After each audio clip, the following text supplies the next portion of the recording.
faithfully conveying value and interpreting great books from around the world. Hi, this is Sally talking books. Today we're diving into the book Simple Statistics. Data is super important nowadays, whether it's figuring out a company's next move, how families handle money, or choosing what computer to get. We all rely on data.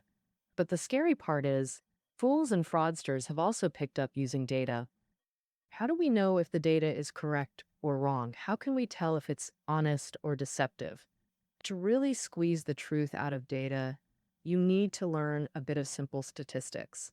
In simple terms, statistics is all about gathering, analyzing, and presenting data. It turns confusing numbers into something we can understand and helps us make smart choices. The author Gary Smith is a well-known stats expert in the US and teaches at Yale. His book, Simple Statistics, comes from his super popular stats course at Yale. In the book, the author shares lots of fun examples, teaching us key stats principles. He smartly shows where fools go wrong and uncovers fraudsters' tricks so we can spot things like a pro. All right, since stats is all about handling data, we'll go step by step through the process. We'll break down the stats principles into 3 phases: collection, analysis, and presentation to show where things can mess up. But finally, we'll cover how to keep our eyes peeled, stay sharp, dodge scams, and avoid making those errors ourselves. First up, common issues in data collection, the starting point for stats. If the data itself is flawed, we can't get the right answers. Here, we'll highlight the 3 big issues in data gathering. First up, self-selection bias in observational studies. Now, there are 2 new terms here. Let's break them down. Observational studies mean we gather data just by watching what people do. For instance, research on college attendance, marriage, or having kids, that's observational. These studies rely solely on observation. After all, researchers can't force folks into college, marriage, or parenthood or stop them just for data. When collecting data about people's choices, you got to realize folks who make different choices are starting from very different places. In other words, when personal decisions mess with the randomness of your data sample, it skews the results. That's what we call self-selection bias. Take this example. A college runs job training for seniors. Researchers compared attendees with no-shows and found non-attendees had better job prospects. Does that mean the training was useless? Well, remembering what we just learned, this study likely has self-selection bias because seniors skipping training probably already had internships or jobs. That's why they couldn't attend. And while attendees were exactly those struggling to find work and needing more skills, meaning subjects self-selected whether to attend job training, and that choice created the bias in the stats. To avoid this, find similar ability students before training, split them into 2 groups. One attends, one doesn't, making attendance the only variable. Then compare employment rates to see if training helped. In logic, if college grads earn more than high school grads, maybe it's not the degree, but that college-bound folks were already smarter, more driven, and more competitive. This self-selection bias shows observational data can easily lead us astray because what we observe might reflect people's existing traits, not the traits we're actually studying. The second data collection issue, survivor bias in retrospective studies. Retrospective studies pick subjects, then examine their history, where survivor bias often sneaks in. Survivor bias means when gathering historical data, we often miss the selection process and overlook crucial information. There's a very classic example. During World War II, the British Royal Air Force decided to install armor plates on bombers to resist German anti-aircraft fire. Researchers studied planes that returned from bombing missions and found most bullet holes were on the wings and tail, with very few on the cockpit or fuel tanks. So, where should the armor plates be installed? If you say where the holes are most numerous, you've fallen into the trap of survivor bias. The reason there are more holes on the wings and tail is they cause less damage. Even riddled with bullets, the plane can still return. Whereas holes in the cockpit or fuel tanks are rare because any plane hit there couldn't make it back to Britain. So armor should reinforce areas with no holes, not where the holes are most numerous. Another example is even subtler. Researchers collected data from a New York pet hospital and found cats falling from below the ninth floor had twice the death rate of those falling from above. Doesn't that sound odd? Are cats falling from lower floors more likely to die than from higher ones? What's the reason for this? Well, the answer is still survivor bias. His cats falling from high floors might die instantly, so owners don't take them to the hospital. Well, for cats falling from low floors, owners see him barely alive and hopeful, so they bring him to the hospital for treatment. Therefore, they end up in the hospital's death statistics. So it's not that high fall cats survive better, it's that they die before even getting to the hospital. When gathering data, it's easy to jump to conclusions based just on what we see. But survivor bias reminds us that unseen data might be way more important than what we see. Next, the third issue in data collection is the placebo effect in empirical studies. The placebo effect, as the name implies, means people tend to think a treatment helps, even if it's fake, just because they feel psychologically comforted. In empirical studies with small group surveys, the placebo effect pops up especially easily. Let's take an example. In the past, there was a treatment for stomach ulcers called gastric freezing.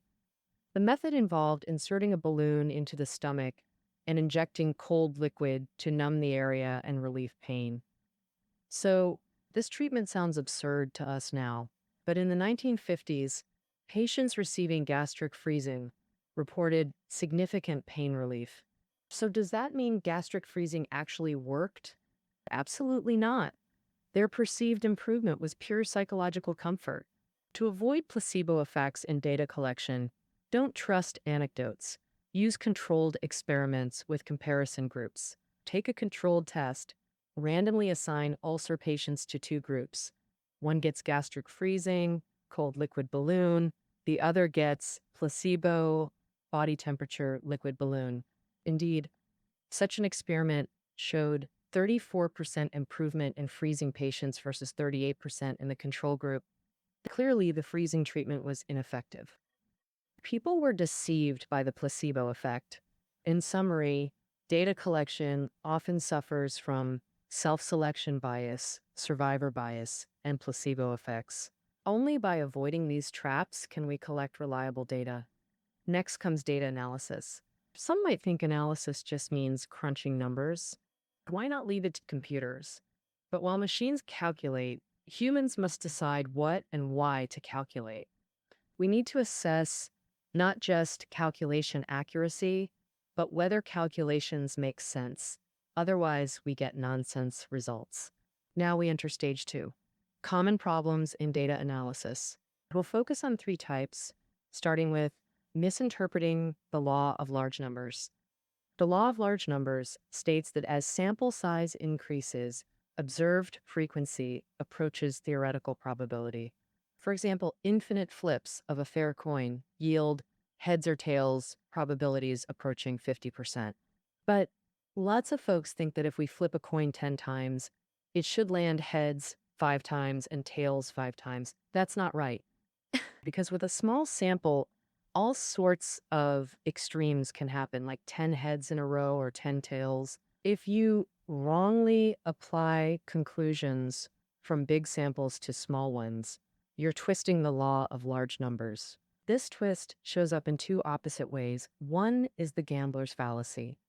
This fallacy says that since something's happened a lot, it probably won't happen next to even things out. For example, at a casino, a gambler guesses heads and loses many times, so he keeps guessing heads next time. He thinks tails showing up each time boosts the chance of heads next, leading to ruin. The other is the hot hand fallacy. He believes that since it's happened so many times, it'll likely happen again. Sticking with the coin example, a gambler guesses heads and wins several times straight. He figures he's on a hot streak, so he ups his bet and keeps guessing heads, ends up losing everything again. So you see, both gambler's fallacy and hot hand fallacy come from misreading the law of large numbers. We can't treat a series of independent events as if they affect each other. We shouldn't think bad luck boosts the chance of good luck, nor that bad luck lasts forever. The second common problem in data analysis is confusing conditional probabilities. That means mixing up the probability of B given A and A given B and assuming they're about equal. The concept can be a bit tricky to wrap your head around. Let's take an example. Only a tiny fraction of men play in the NBA, but among NBA players, 100% are men. These two can't be equated. You might wonder how anyone could confuse such different conditional probabilities. In fact, even highly educated groups like doctors often make this error. Let's look at a specific example. Suppose a rare disease has a 1% prevalence rate and a test for it is 99% accurate. Now, if 10,000 people are tested, about 100 should test positive based on probability. But the test result showed 188 positive cases, almost double the expected number. Many doctors would instinctively assume the tested group has higher disease rates. So, actually, not. Let's do some simple math to see why. With a 1% disease rate, 100 people are actual patients, while 9,990 people are healthy. But with 99% test accuracy, 99 healthy people get false positives. And among the 100 patients, one gets a false negative. So total positives are 99, false plus 99 true equals 108, nearly twice the actual patients. So if you tested positive, you'd probably think you're doomed. But actually, as we calculated, a positive test doesn't mean you're sick. We think of it like airport security. Alarms detect terrorists, but also go off for keys or phones. The chance an alarm means terrorist versus chance terrorist triggers alarm, worlds apart. Similarly, P sick left parallel sign, P positive and P positive left parallel sign sick are completely different beasts. If doctors confuse these and assume high-risk groups, it causes disastrous misdiagnoses. The third common data analysis problem: mistaking correlation for causation. When two variables correlate, it doesn't mean one causes the other. For example, U.S. beer sales and marriage licenses have 99% statistical correlation. But can we say drinking causes marriage, or that marriage causes drinking? That's all nonsense, obviously. A real explanation. As U.S. population grows over time, both beer sales and marriages increase. Both linked to a third factor, population growth, not directly to each other. Another book example drives this home. A U.S. mining company once sought to build a mine in a coastal city, but faced strong local opposition. To placate residents, they claimed research data showed mining operations would boost nearby property values. This is obviously nonsense too. The correlation exists because both mine and property values fluctuate over time, not because mines cause price hikes, since correlation doesn't equal causation. The fourth common problem is ignoring regression to the mean. Regression to the mean, it means probabilities fluctuate around an average, with extremes tending to revert toward that mean. Regression to the mean. This happens because single measurements are often imperfect. One investment outcome doesn't fully reflect a fund manager's skill. A final exam can't fully capture a student's ability. Let's use academic testing as an example. Suppose there are 100 test questions, but each exam only uses 10. A student mastering 50 should theoretically score 50%. But if all 10 questions happen to be ones he knows, he scores 100%. If all 10 are unfamiliar, he scores 0. See how flawed single tests can be?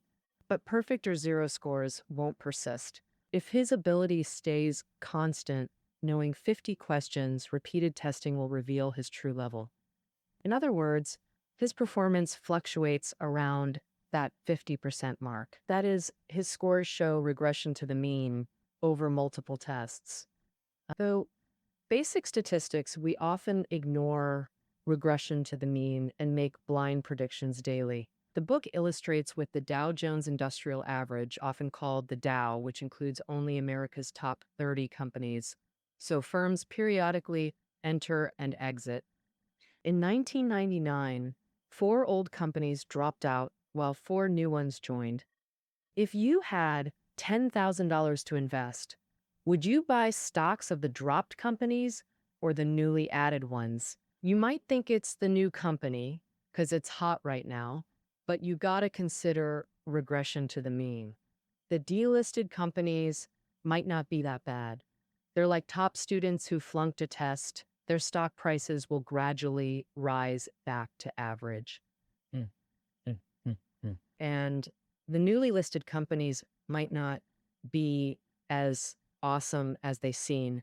Their stock prices could also regress to the mean and slowly drop over time. A study looked at the Dow Jones Index covering all added and delisted stocks from 1928 to 2006, 78 years, and found 64% of delisted stocks outperformed the ones that replaced them in the Dow. In short, overall, the delisted stocks did better than the added ones, so they're more solid for investing. All right, let's wrap up stage 2. We covered common data analysis pitfalls like misreading the law of large numbers, mixing up conditional probabilities, confusing correlation for causation, and ignoring regression to the mean. Now on to stage 3, issues in presenting data. We collected and analyzed data accurately. Could problems really pop up in how we show it? Oh, absolutely yes. The author shares a Texas sharpshooter joke. How do you become a sharpshooter? Just fire 100 shots at a wall, then draw a bullseye around the densest cluster of holes and patch up the rest. This tale warns us that data presentation can involve fakery too. We can group fabrication into 2 main types. One is messing with the raw data. The other sneakier way is fiddling with images made from the data. Let's break them down. First, data tampering includes selective reporting and outright lying about data. So, selective reporting means the researcher uses real data, but only shares bits that back their claim, hiding anything that contradicts it, whether on purpose or not. For instance, famous paranormal researcher Ryan claimed experiments proved he could guess cards via telepathy. Scientists who visited his lab said Ryan tossed out thousands of failed telepathy records, only reporting the lucky guesses to prove his point, faithfully conveying value and interpreting great books from around the world. Hello, this is Sally Talking Books. Today we're diving into the book Simple Statistics. Data is super important in today's society, whether it's deciding a company's next move, how families handle money, or choosing what computer to buy. We all rely on data to speak. But the scary part is fools and fraudsters have also picked up using data to talk. How do we know if the data is correct or wrong? How can we tell if it's honest or deceptive? To really squeeze the truth out of data, you need to learn a bit of simple statistics. Simply put, statistics is the science of collecting, analyzing, and presenting data. It turns confusing numbers into something we can understand and helps us make smart choices. The author, Gary Smith, is a well-known stats expert in the US and teaches at Yale University. This book, Simple Statistics, comes from his super popular stats course at Yale. In the book, the author shares lots of fun examples, teaching us key stats principles. He smartly shows where fools go wrong and uncovers fraudsters' tricks, so we can spot things like a pro. All right, since stats is all about handling data, we'll go step by step through the process. We'll break down the stats principles into three phases: collection, analysis, and presentation, to show where things can mess up. Finally, we'll cover how to keep our eyes peeled, stay sharp, dodge scams, and avoid making those errors ourselves. First up, common issues in data collection, the starting point for stats. If the data itself is flawed, we can't get the right answers. Here, we'll highlight the three big issues in data gathering. First problem, self-selection bias in observational studies. But this isn't the truth. The Yankees played a little trick here. Normally, when drawing axes, we'd put time on the horizontal axis, but the Yankees deliberately put time on the vertical axis and ticket prices on the horizontal axis in the graph. When the axes are flipped, the image reverses accordingly.